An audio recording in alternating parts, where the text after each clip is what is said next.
Coming up next on KPBS Evening Edition, as San Diego's economy slowly recovers, so does the city's budget. For the first time in years, Mayor Jerry Sanders presents what he calls a truly balanced budget. KPBS Evening Edition starts now.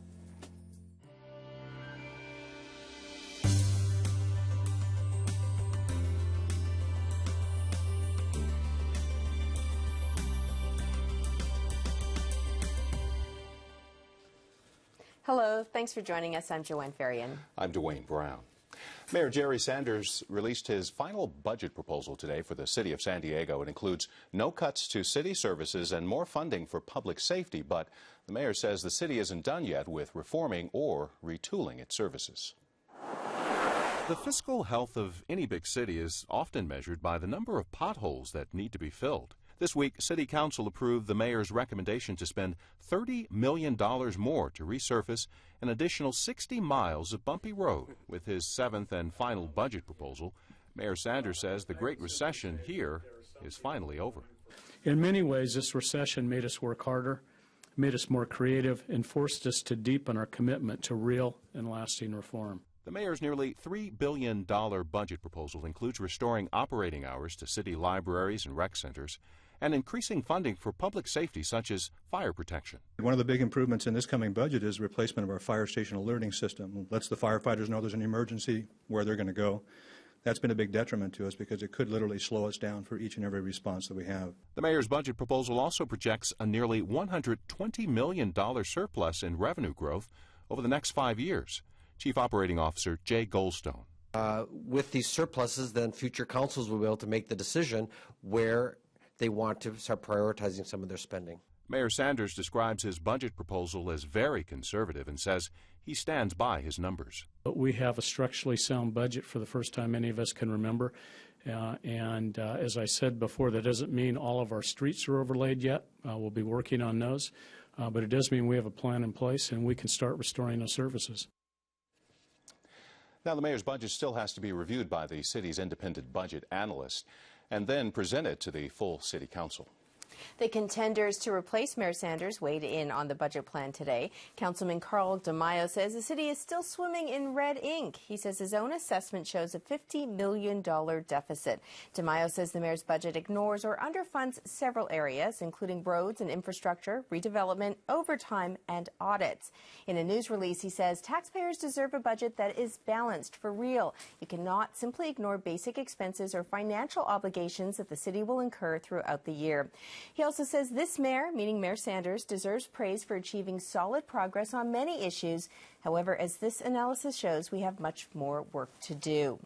District Attorney Bonnie Dumanis says the city still faces financial challenges. In a written statement, she said, "We need to build on what has been accomplished and continue to get our financial house in order. San Diegans have to live within their means, so should City Hall. We also need to pass and then implement comprehensive pension reform to maximize savings to the taxpayer." Dumanis also focused on school finances in her statement, saying it's clear that one of the biggest challenges that the city faces today is saving our city schools from financial collapse and takeover by the state. No event on the horizon would have a bigger negative impact on San Diego's economy, jobs, and home values than a collapse of our school system. Assemblyman Nathan Fletcher says his opponent's reaction demonstrates the choice for voters in June. He asks, do you want a mayor who is going to seek to find a perpetual state of crisis, someone who thrives on conflict and divisiveness, someone who believes in preserving problems to campaign on, or do you want a mayor with a forward-looking vision to rebuild the city moving forward? Fletcher also says the new budget presents the next mayor with a great opportunity and says he believes the conversation now shifts to rebuilding the city of the future.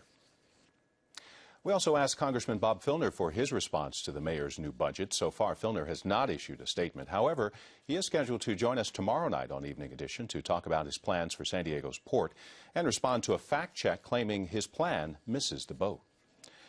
We have reaction to the budget plan from another city council member as well. Joanne is talking with him about that and the convention center expansion at the Evening Edition Roundtable.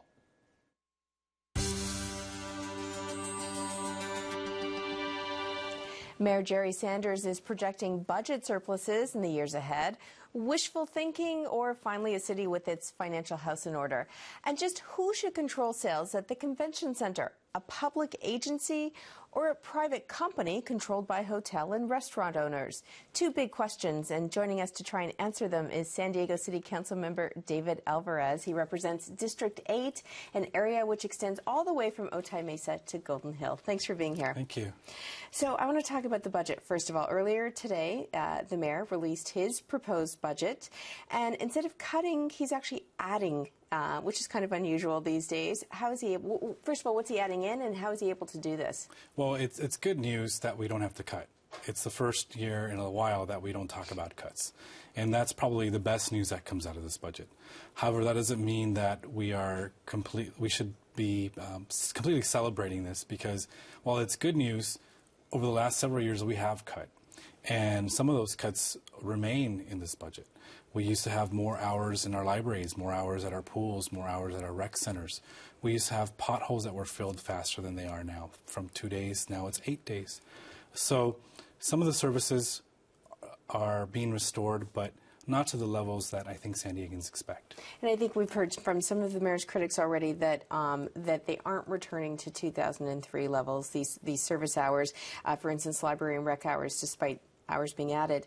Now, in terms of why this is a better news budget, is it just increased revenues, or why is that? Yeah, the economy has turned around. The national economy has turned around.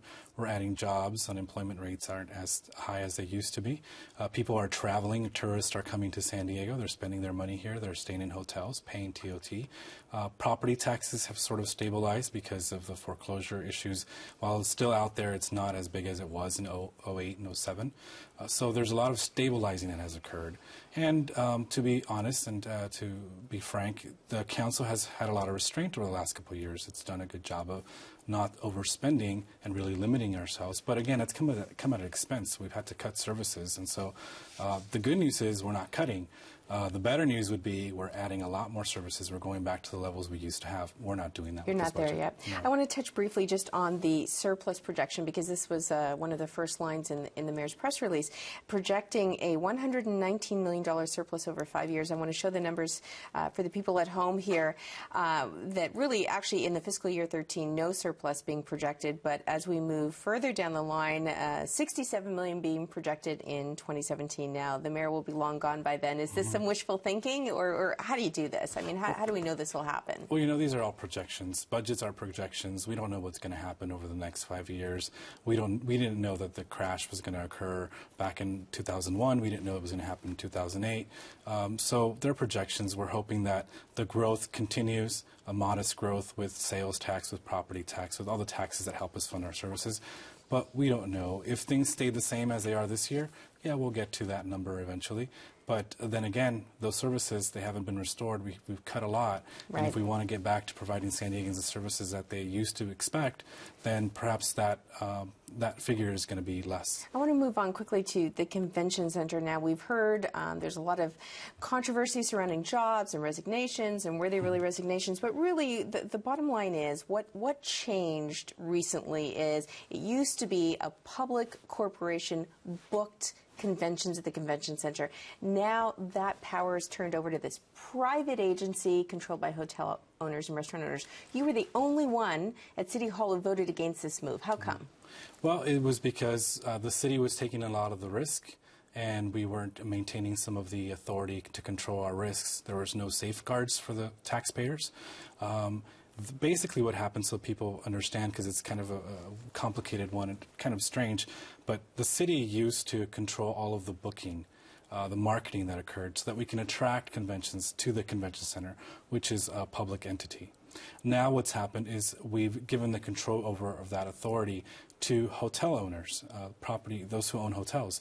And so what my concern was that we're going to be stealing the business from the public entity, the convention center, and perhaps moving that business, stealing is not the best word, moving that business to hotels. And what that's going to mean to the convention center is that going to reduce how much money is coming in. Does that mean the city will then have to make up that difference? Is that going to cost us something? Which will cost the taxpayer money. Absolutely. That's what we use to fund all these things. And so the safeguards need to be in place. There's no reason this is a losing situation for the city. This could be a winning situation for the city and hotels. And this all was done, I think people understand. Under this new deal, who's going to get to set the rates for bookings at the convention center? That would be the hotel. So what stops them from lowering or even raising a convention center rate, lowering their own rates and saying, oh, don't have a convention here, have it at my hotel? Us. Absolutely. That's the safeguards that don't exist. We don't have a business plan. We didn't have any business case that was made to the council. It was very rushed, and it was an exchange. What was decided was that in order for the convention center expansion to move forward so that hotels would increase the taxes to tourists, we need control of the booking. So it was kind of, I like to say it was quid pro quo-ish because that's really what it was. We were in giving order away, to get that vote from the hotel owners to raise taxes. Our time is out. We have so much more in this story, though, at kpbs.org, especially the background on this hotel tax that I know is a story all on its own. Thank you so much, Councilmember Alvarez, for being here. Last year, the Obama administration began a major shift in immigration enforcement with no deportations for low-priority offenders. A look at the impact in just a moment. This is KPBS Evening Edition.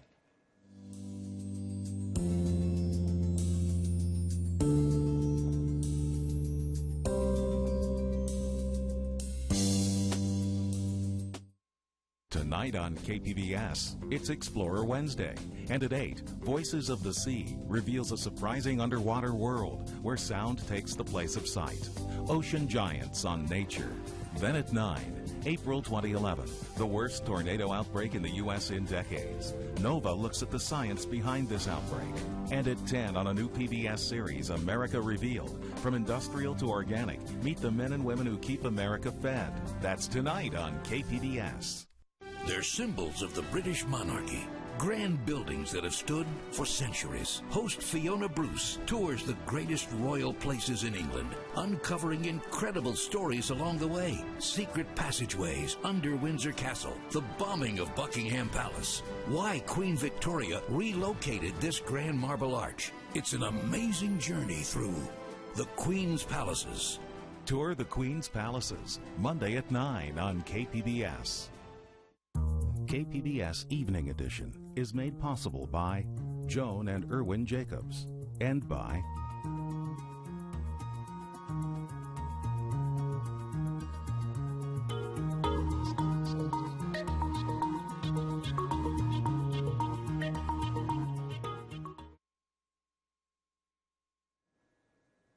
A Facebook controversy has military officials taking another look at rules about political activity. A Camp Pendleton Marine faces an other than honorable discharge over comments about the president on his Facebook page.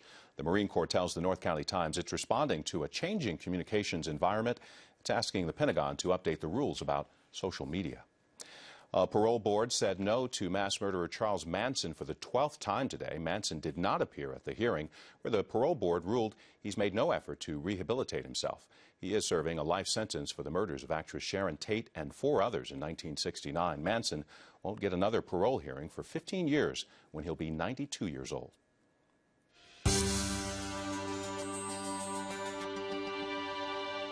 A big change has been taking place in immigration enforcement behind the scenes. Starting in mid-2010, the Obama administration has issued a series of guidelines directing immigration enforcement officers and lawyers to focus on prosecuting only the worst immigration violators. Here to talk about how this new policy is playing out is Jill Raplogo. Thanks, Jill, for being here. So tell us more about the change in policy and why it was done. Well, there's a huge backlog in immigration courts around the country. There's about 300,000 cases pending, and judges are just overwhelmed, as well as prosecutors. So the Obama administration put out a series of suggestions, basically, to local immigration enforcement agents and to ICE lawyers to focus on the serious criminals, people with felony charges and people with serious criminal charges, and to think about dropping the cases of people with much lower charges. And so Wayne Cornelius, who's an immigration expert at UCSD. I talked to him the other day. And, there is the budget concerns, but he says that mostly this is happening for political reasons. And the Obama administration is, pretty sure at this point that Congress is not going to pass any sort of meaningful immigration reform, and probably not in the next Congress either. And at the same time, they've been deporting 400,000 people a year, which is a record number of deportations. And let's hear what else he has to say. And they're continuing to implement a policy of large-scale deportations. So how do you make that policy more politically palatable, particularly to Latino organizations, immigrants' rights, advocacy groups, to rank-and-file voters within the Democratic Party base? You make it more palatable by focusing the attention of the system on criminal aliens. So, Jill, how is this new policy being carried out then? Well, there was a pilot. There are two pilot programs that were carried out between December and January in Denver and Baltimore. And in the Denver case, for example, the immigration attorneys went through 8,000 cases, nearly all the cases that were in the court system, and sort of weeded out the lower offenders and basically, sort of didn't drop their cases, but closed their cases. But it's also happening on a local level here in San Diego and all over the place, sort of on a smaller scale. And the way it works here is if I'm an attorney for an undocumented immigrant, I go to the ICE prosecuting attorney and say, hey, this guy's lived here for 25 years, he has a family, he doesn't have any criminal record, I think he is eligible for having his case closed under this policy. And then the prosecuting attorney says, yay or nay, basically. But it is happening. I talked to a lawyer today who said he's had 20 cases closed since the beginning of this year. Another lawyer I talked to has had 8 cases closed. So it is happening at that level as well. But even if your case is closed and you're not deported, but it doesn't mean that you're here legally, or what happens to you? Exactly. You're sort of in limbo. Your case is closed. It's not even completely thrown out. It's just sort of shelved. You're still undocumented. You still can't get a driver's license. You still can't work. So it's definitely a temporary fix. I think, most immigration advocates and lawyers I've talked to are happy that they have at least this policy, but it's sort of like, the least that they could do, basically. And I know you are continuing to work on this story. You're following a woman now who has gone through this process. Yeah, she's a community college track star from Chula Vista, and she was picked up in a park with her boyfriend one night. A police officer asked for her documentation, and she didn't have any. She's lived here most of her life, and she had her case closed a few months ago. But again, she's sort of in that limbo, so the idea is to sort of go with her and see whether or not this is really working out for her life and what her future will look like, considering that she still is undocumented. Okay, Jill, we'll have to have you back with more on her story. Thanks so much for doing this. Thank you. If you haven't filed your taxes yet, we've got some last-minute tips straight from the IRS when we come back. This is KPBS Evening Edition.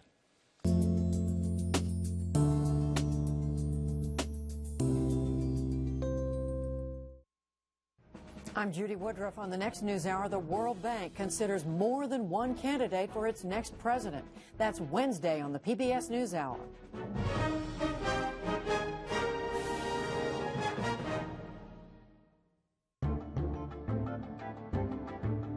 The fabric of democracy, I think, really has worn very thin. The opposite of poverty is not wealth. The opposite of poverty is justice. Americans have to fight for the American dream. Democracy is not what governments do, it's what people do. This is how we fight back.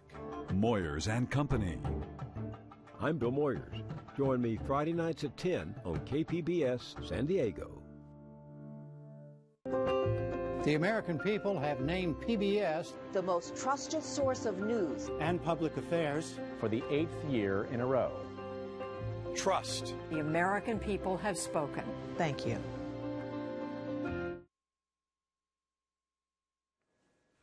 Backers of a much-debated statue on the San Diego waterfront say they have a fundraising plan, and they're going to reveal it tomorrow. They need to raise about $1 million to install a bronze version of Unconditional Surrender. The current statue has been on loan since 2007 and has has to go back to its owner next month. The plan for a permanent statue has been controversial. 3 members of the port's art committee resigned after port officials approved a permanent display.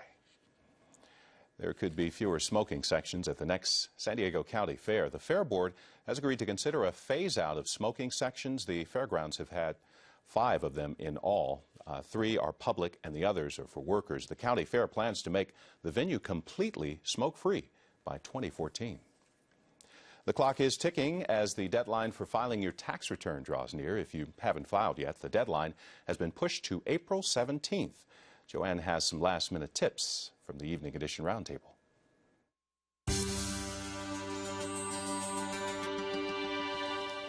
It's crunch time for taxpayers, and many of us still have questions about filing our return. Joining me to sort this out is Raphael, Tulino, spokesperson for the IRS. Welcome back. Hi, Joanne. Thanks for having me. So what advice do you have people? They have, what, 6 days left to file? Right. So should they be doing this electronically? Yes. Oh, that's faster? Yeah, it's so much easier with the computer. Get all your paperwork in front of you, get the software, hold your hand all the way through it, and it's just like night and day. About 80%-ish, a little less than that last full year, of all returns were transmitted electronically. So you're really, you're in the minority if you're doing a paper return. But the bottom line is the ease and convenience that e-file offers you, no matter how you get it on a computer. If you're doing it yourself, self-preparing it, or if you're doing it on behalf of a tax professional who's doing it for you to e-file, it's just night and day in terms of the convenience. And if you file electronically, will you get your refund back faster? Yeah, paperless return. So direct deposit along with that e-filed return. You get your refund 10 days, 11, 12 days, maybe up to 2 weeks. So we take 10 to 14 days at this point because of all the volume we get. We get about 30% of all individual returns in April. So a lot of volume here toward the last couple of weeks, of course, and we do what we can to get those refunds out as quickly as it can based on the information on the return. And we're talking about refunds because the majority of people get money back. Yeah, about 75%. And so with all that money going back to taxpayers and the average refund, just about $2,900, a little bit less than that.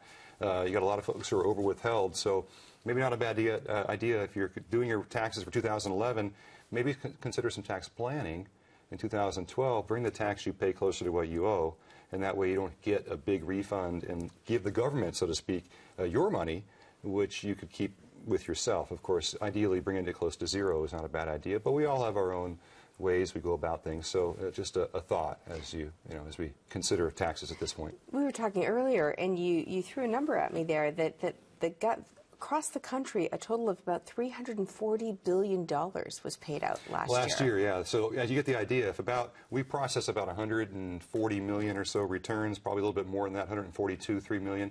Of those last year, about 108.9 million were refund returns, and the average refund being about $2,900. You do the math. Wow.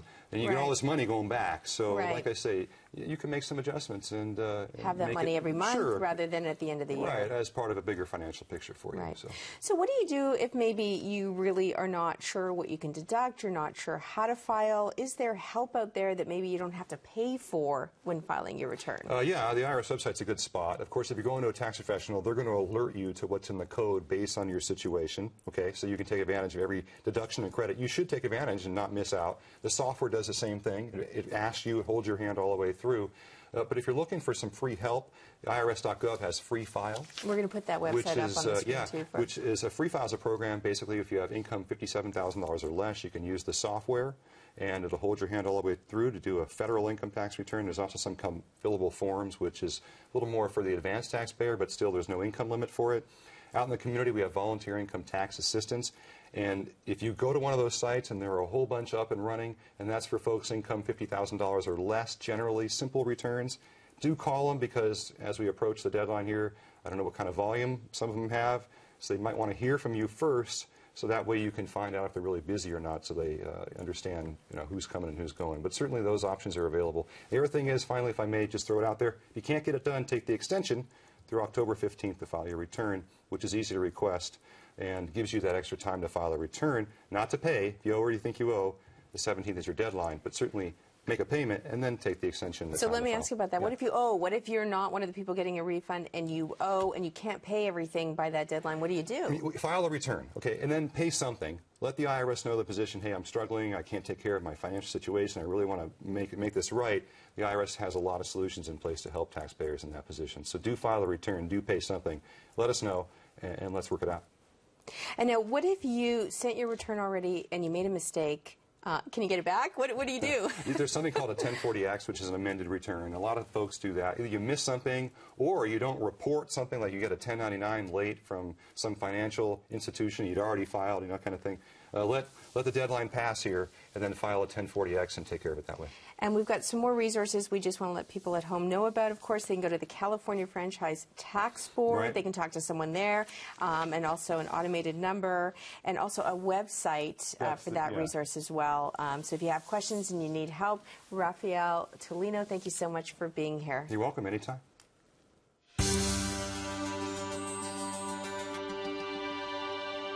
Tonight on the Public Square, a heads up about a special broadcast. For the past several weeks, we have been reporting on the Affordable Health Care Act, the federal government's new health care law. Of course, this summer, the U.S. Supreme Court is expected to rule on the constitutionality of two major provisions in the act, the individual mandate and expansion of Medicaid. KPBS will air a special documentary on the issue of health care in America this Friday at 9 p.m. We compare the American health care system with Canada's. That's this Friday at 9 p.m. I hope you'll join us. Well, if you have a comment or suggestion or maybe a question, send me an email, jfarian@kpbs.org. I always love hearing your comments. Or, of course, you can always follow us on Twitter or like us on Facebook. And now Dwayne has a recap of tonight's top story. San Diego's mayor released his seventh and final budget today with no cuts to city services. Jerry Sanders credits reforms made by the city and slow and steady improvement in the economy. His budget proposal for fiscal 2013 includes restoring library and rec center hours and providing more money for public safety such as fire and police. It also projects a nearly $120 million budget surplus over the next 5 years for the city of San Diego. You can watch and comment on any of the stories you saw tonight on our website, kpbs.org/evening edition. Thanks for joining us. You have a great night.